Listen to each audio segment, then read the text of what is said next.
कथा हम सुनते हैं, लेकिन क्यों सुनते हैं? कथा क्यों सुनना चाहिए? हम ड्यूटी करते हैं तो तनख्वाह मिलता है, इसलिए ड्यूटी करते हैं। कोई भी काम करते हैं उसका कुछ पीछे मतलब आता है ना, फल आता है। कनक लगी है, एक दिन इसमें फल आएगा, और जब उससे क्या आएगा? अर्थ आएगा, पैसा आएगा। लेकिन कथा सुनते हैं तो कथा का फल क्या है? कथा क्या देगी? बातें। कथा क्यों सुनना चाहिए और कथा सुनने से क्या मिलता है? देखो, ये प्रथम दिवस है। प्रथम दिवस में ग्रंथ का परिचय होता है, श्रोता का परिचय होता है, वक्ता का परिचय होता है, ग्रंथ का महात्म्य होता है। पहला दिन तो इसी का होता है। तो बात यह है कि हम कथा सुनते हैं तो क्यों सुनते हैं? कथा हमको सुनने से क्या फल मिलता है? वैसे धर्मशास्त्र ने तो कहा है कि कथा हमको 4 फल देती है। 4। श्री गुरु चरण सरोज रज, निज मन मकुर सुधारी, बरनौ रघुबर बिमल जसु, जो दायक फल 4। ये हनुमान चालीसा का प्रथम दोहा है। सबसे पहले गणेश जी का पूजन होता है। गणेश जी का मंत्र है ओम गजाननम भूत गणाधिसेवितम कपीथ जम्बूफल 4। गजाननम भूत गणाधिसेवितम, इसमें भी 4 फल होता। तो 4 फल। वैसे शास्त्र कहते हैं कि कथा 4 फल हमको देती है। कथा सुनने से 4 फल की प्राप्ति होती है। तो 4 फल क्या है? धर्म, अर्थ, काम और मोक्ष। शास्त्र कहते हैं 4 फल। कथा हमको सुनने से धर्म के प्रति आकर्षित करती, धर्म की प्रदान करती। तो धर्म माने कथा से तो धर्म आता है हमारे जीवन, लेकिन धर्म माने विधि निषेध। धर्म माने दूध पीना चाहिए, बोतल नहीं पीना चाहिए। ये धर्म कहता है साहब। दूध पीना चाहिए, जल पीना चाहिए, जूस पीना चाहिए, लेकिन बोतल नहीं पीना चाहिए। ये धर्म का पूजा करना चाहिए। धर्म कहता है पाठ करना चाहिए।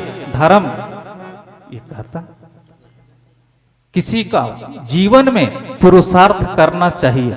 ये धर्म कहता है। लेकिन किसी का माड़ा नहीं करना चाहिए। ये भी धर्म का, ये विधि निषेध है। कथा हमको क्या देती है? हमको क्या करना चाहिए और क्या नहीं करना चाहिए, ये कथा बताती है। बस मुझे जीवन में क्या करना चाहिए, ये कथा सिखाती है।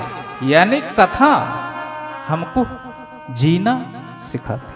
हमको कैसे जीवन जीना चाहिए, ये कथा सिखाती है। ये पहला धर्म। किसी का पुरुषार्थ करना, भला करना, ये धर्म। किसी का माड़ा नहीं करना।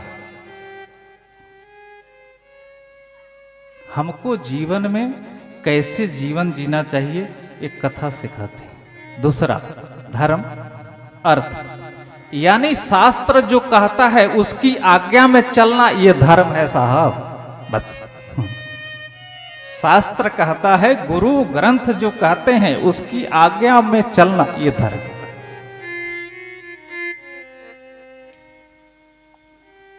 धर्म, अर्थ। दूसरा है अर्थ। अर्थ माने धन। अब आप कहेंगे कि कथा धन कहाँ देगी साहब, लेकिन कथा क्या है? कल्पतरु एक वृक्ष होता है, उस वृक्ष के नीचे आप बैठो, जो आप कामना करो वो कामना पूर्ण करती है। हम मंदिर में जाते हैं, पूजा करते हैं, भगवान से कुछ अपनी कामना करते हैं साहब। मंदिर में हम जाते हैं, भगवान से पूजा करते हैं, लेकिन हमारे अंदर कुछ कामना होता है। तो भगवान एकदम कामना पूरी करता है, लेकिन ऐसा भी होता आने वाले समय में वो कामना कईयों को देखने को मिलता है कामना पूरी होती है।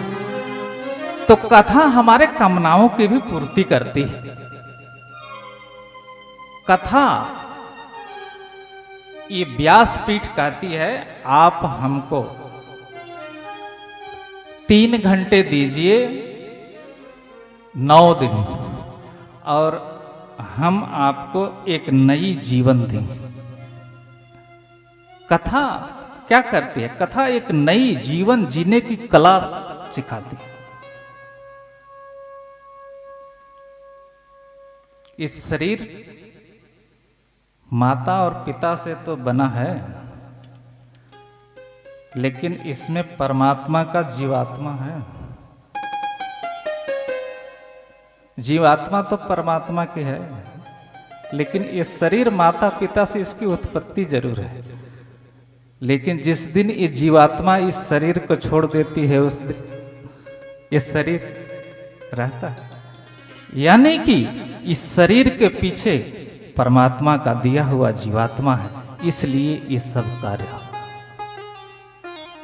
तो बात है कि कथा अर्थ भी प्रदान करती है। वैसे आप देखिए, ये साउंड है, इनका जीवन है, इनका जीविका है, ये इन्हीं से इनका जीविका चल रहा है, इनका रोजगार है साहब। तो कथा हो रही तो इनका तो जीविका हो रहा है ना। ये साज वाले हैं, इनका यही रोजगार है, तो कथा इनको जीवन चला रही कि नहीं? मान लो हमको कुछ नहीं चाहिए, लेकिन इस टेंट वाले को तो चाहिए, इसका तो ये बिजनेस है साहब, जी इसका नहीं चलेगा ये तो बेचारा भूखा मर जाएगा। तो कथा इसको जीवन दे रही कि अर्थ धन दे रही कि नहीं दे रही साहब? इसको रोजगार दे रही कि नहीं दे? तो कथा अर्थ भी देती है। हमारी आपकी मनोकामनाओं को भी भगवान पूरा करता है, जरूर करता है, लेकिन सच्चे मन से भगवान के विश्वास करके मनोकामना रख के कथा सुने तो कथा भी हमारे मनोकामनाओं को पूर्ण करती है। ऐसा नहीं है। लेकिन साहब जिसको कथा सुनना होता है ना, राम चरित सुनी वे को रसिया, राम चरित सुनी राम चरित सुनी वे को रसिया, राम चरित सुनी वे को रसिया, राम लखन सीता मन बसिया, राम लखन सीता मन बसिया। कथा का जो रसिया है ना साहब, अगर कथा 2 से शुरू है तो सवा 2 नहीं होने देगा, वो 1:45 बजे बैठ जाएगा आके। जिसको कथा से प्रेम है फल उसको मिलेगा, जिसके जीवन में मन में प्रेम होगा उसको तो मिलेगा। अरे भगवान भाव के बस में है साहब, और जिसको भाव होता है उस समय से पहले पहुंचता है।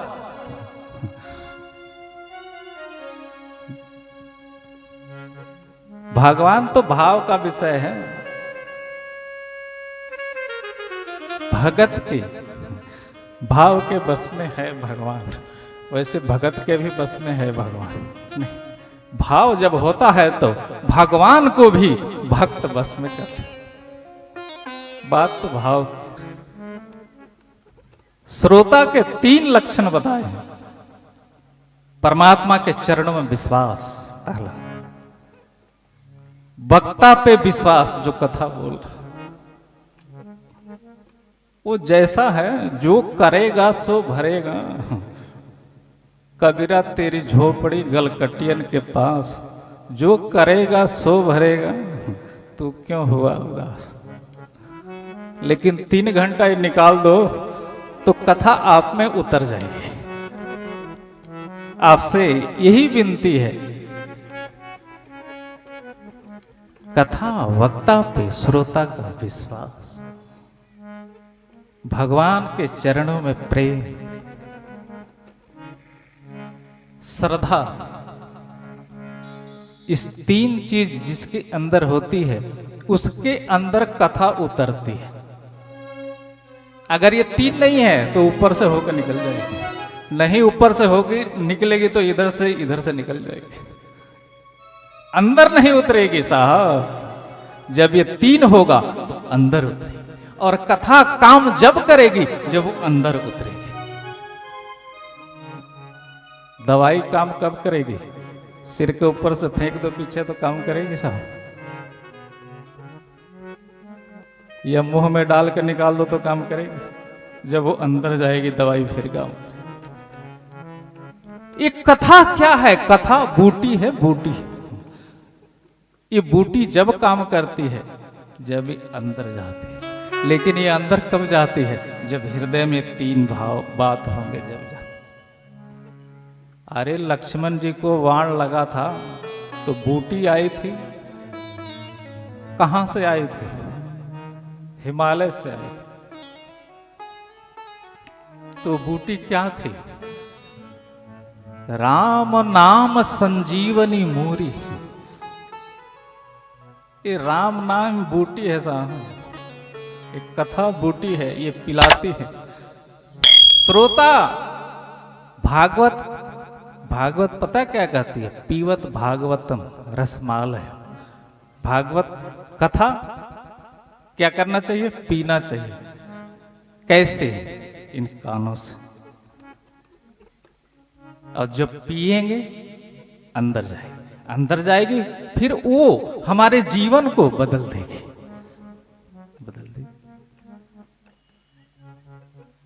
कथा हमको एक जीवन जीने की कला सिखाती है। धन से आदमी थोड़ी सुखी होता है, आदमी धर्म से सुखी होता है, धर्म से। सुदामा के पास कितना धन था, लेकिन सुदामा को हमको देखने में यह लगता है कि सुदामा दुखी है, लेकिन सुदामा से पूछ के देखो, सुदामा अंदर से धनी है, दुखी नहीं है। वो अंदर से धनी है साहब।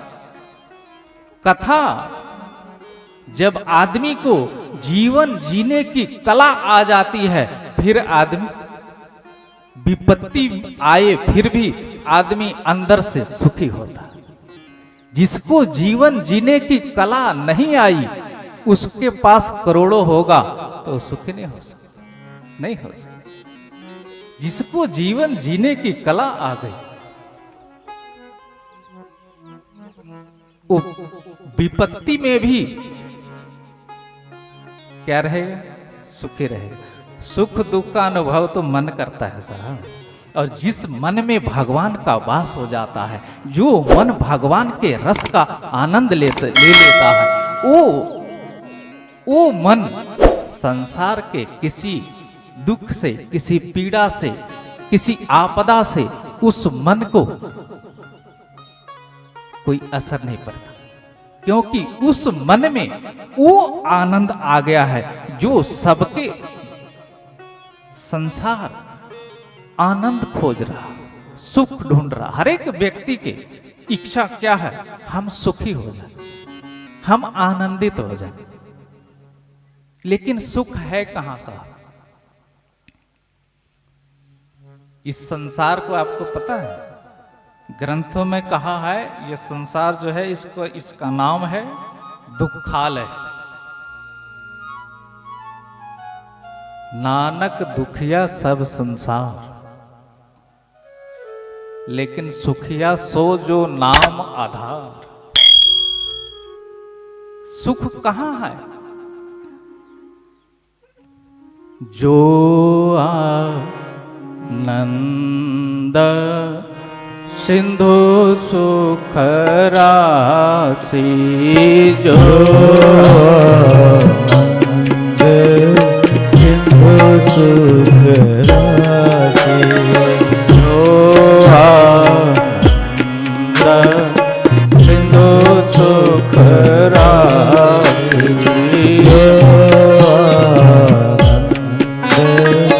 सिंधु सुख राशि, करते त्रिलोक सुपासी,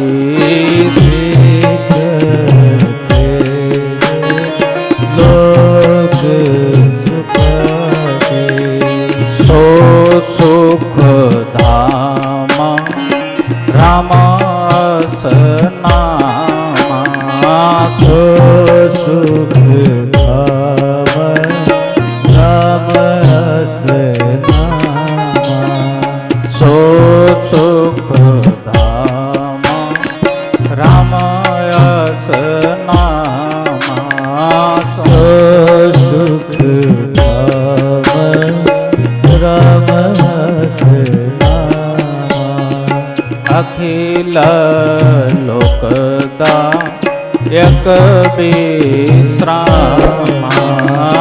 अखिल लोकदायक विश्राम, अखिल लोकदायक विश्राम। ग्रंथ क्या कहता है? जो आनंद सिंधु सुख राशि। भगवान जो है वो आनंद का सिंधु माने समुद्र, परमात्मा आनंद का समुद्र है, समुद्र। लेकिन हम कहां सुख ढूंढते हैं? संसार।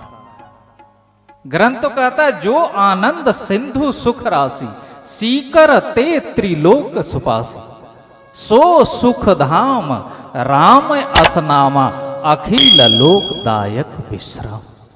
जो पूरे ब्रह्मांड को एक, मान लो आपने समुद्र से एक बूंद उठा लिया और उस बूंद को छींटा दे दिया, उसमें से एक छींटे में ये तीनों लोग सुखी होते। वो राम है जो आनंद का समुद्र है। उसमें समुद्र में से एक बूंद के हजारों छींटे में से एक छींटा से तीनों लोग सुखी होता है।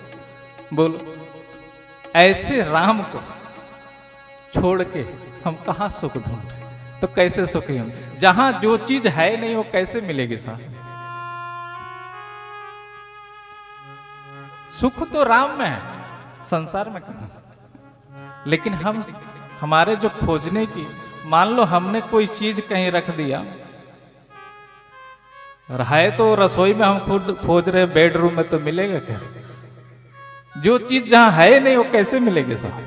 सुख तो राम में है, जो आनंद का समुद्र है। और जो आदमी उस राम के सुख का अनुभूति कर लेता है, वो संसार में, संसार की कोई ऐसी जिसको हम सुख मानते हैं, वो उसको मन के आसपास भी नहीं जाते। जो राम का सुख का अनुभूति कर लेता है, संसार में धन दौलत मकान दुकान प्लाट जमीन जायदाद ये तो सब छोड़ के कोई इसको इसके पीछे जा रहा है, कोई इसको छोड़ के एक लंगोटी में है। क्यों? क्या उसको ये नहीं चाहिए? हमारे पास 100 किले हैं, लेकिन एक लंगोटी में है, उसको पूछ के देख। अगर हमारे पास 100 किले हैं, अगर हमारी इच्छा ये है कि अगर 200 और हो जाए तो सुखी हैं?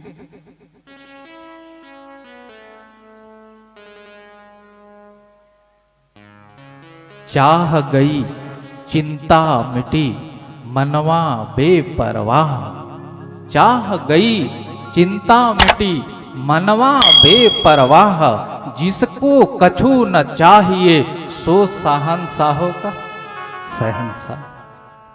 जिसकी इच्छा ही नहीं है किसी चीज की, सुखी तो वो है साहब। जिसके मन में इच्छा है ये चाहिए, फिर कहां सुखी है? कहां सुखी? जो परमात्मा ने हमको दिया है उसमें हमको संतोष करना चाहिए, जो भी दिया। तो कथा बात थी कि अर्थ, कथा से अर्थ भी प्रदान होता। कामना, धर्म, अर्थ, इसके बाद है तीसरा कामना। कथा हमारे कामनाओं को भी पूर्ति करती है, अर्थ भी प्रदान करती है, हमारी इच्छाओं को भी कामना पूरी करती है। लेकिन जो 3 शर्तें हैं उस शर्त को मान के कथा सुने तो ये कामनाओं की भी पूर्ति करती है। कथा माने कल्प वृक्ष है साहब, ये कथा भगवान की कल्प वृक्ष है। और कल्प वृक्ष के नीचे जो व्यक्ति जो इच्छा करता है वो वृक्ष उस कामना को उसकी पूर्ति करता है। कथा कल्प वृक्ष है, इसके नीचे अगर आप बैठे हैं और भाव से जो विधि है उसके साथ अगर आप कथा को श्रवण कर रहे, आपकी मनोकामना को रामचरितमानस पूरी करे। क्योंकि ये ग्रंथ, ये पुस्तक थोड़ी है साहब, स्वयं राम है। राम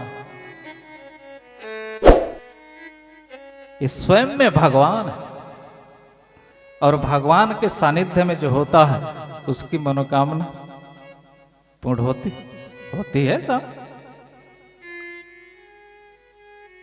तो कथा हमको धर्म भी देती है, अर्थ भी देती है, कामनाओं की भी पूर्ति है, और कथा मोक्ष भी देती है। कथा क्या करती है? कथा आपके अंदर भगवान से आपको जोड़ देती है। कथा माने हमको, कथा भगवान से हमको जोड़ देती है।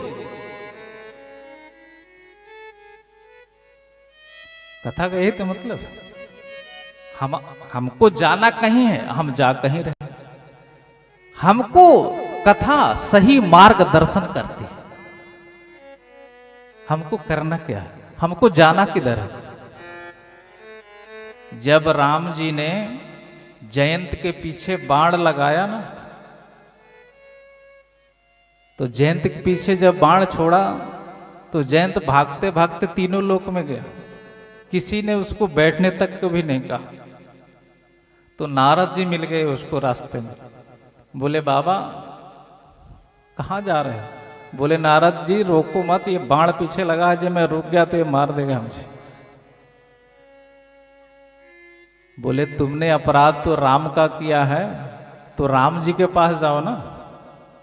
नारद जी ने उसकी दिशा को मोड़ दिया। उसने राम का अपराध किया था, तो राम का बाण उसके पीछे लगा था, और वो ब्रह्मा विष्णु महेश तीनों के पास गया, लेकिन किसी ने उसको बैठने तक को नहीं कहा। क्योंकि तुमने, नारद जी मिले, उन्होंने कहा तुम इधर कहाँ जा रहे हो, जिसका तुमने अपराध किया है उसके पास जाओ। उसकी दिशा को मोड़ा। जब वो राम के तरफ गया, जाके सीता जी के चरणों में पड़ा, भगवान ने उसको क्षमा किया। बात ये है कि हमको जाना किधर है, दिशा हमारी, ये कथा सही दिशा निर्देश करती है।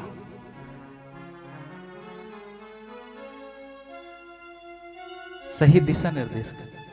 तो कथा, जब व्यक्ति भगवान से जुड़ जाता है, जब भगवान से जुड़ जाता है तो अंत में उसको भगवान के धाम भी प्राप्त होता है। यानी कथा मोक्ष भी देती। 4 फल ये कथा हमको देती है। लेकिन सुनिए साहब, ग्रंथ तो कहते हैं ये 4 फल हमको कथा से मिलता है, लेकिन जिस वक्त राम जी का वनवास हुआ है और भरत जी राम जी से मिलने जा रहे हैं, तो प्रयागराज जब पहुंचे, जब उन्होंने संगम में स्नान किया, तो प्रयागराज जो है वो सारे तीर्थों का राजा है प्रयागराज। प्रयागराज ने कहा,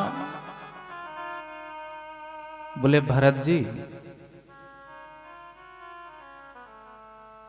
आप देखो, मेरे पास धर्म भी है, मेरे पास अर्थ भी है, और जो कामना तो प्रयागराज में पूरी होती ही है, लेकिन मैं आपको 4 फल देने के लिए तैयार हूं। धर्म भी मैं आपको दे सकता हूं, जितना चाहिए धन मांग लो आप,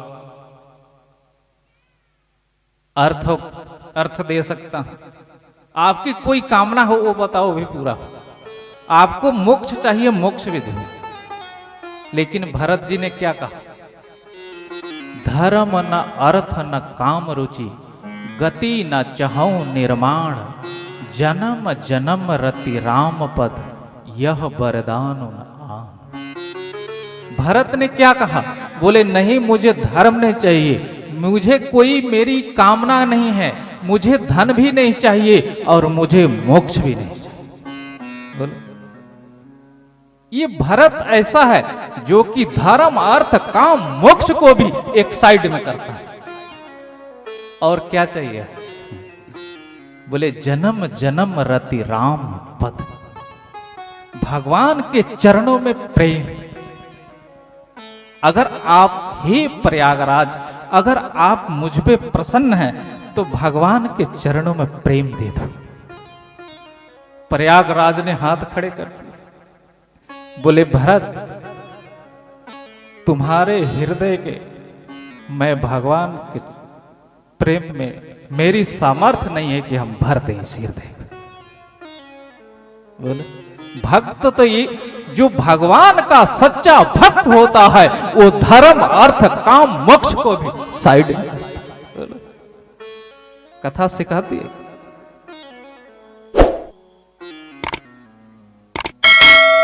काम हमको, लेकिन हम थोड़ा अपने अंदर झांकें अंदर,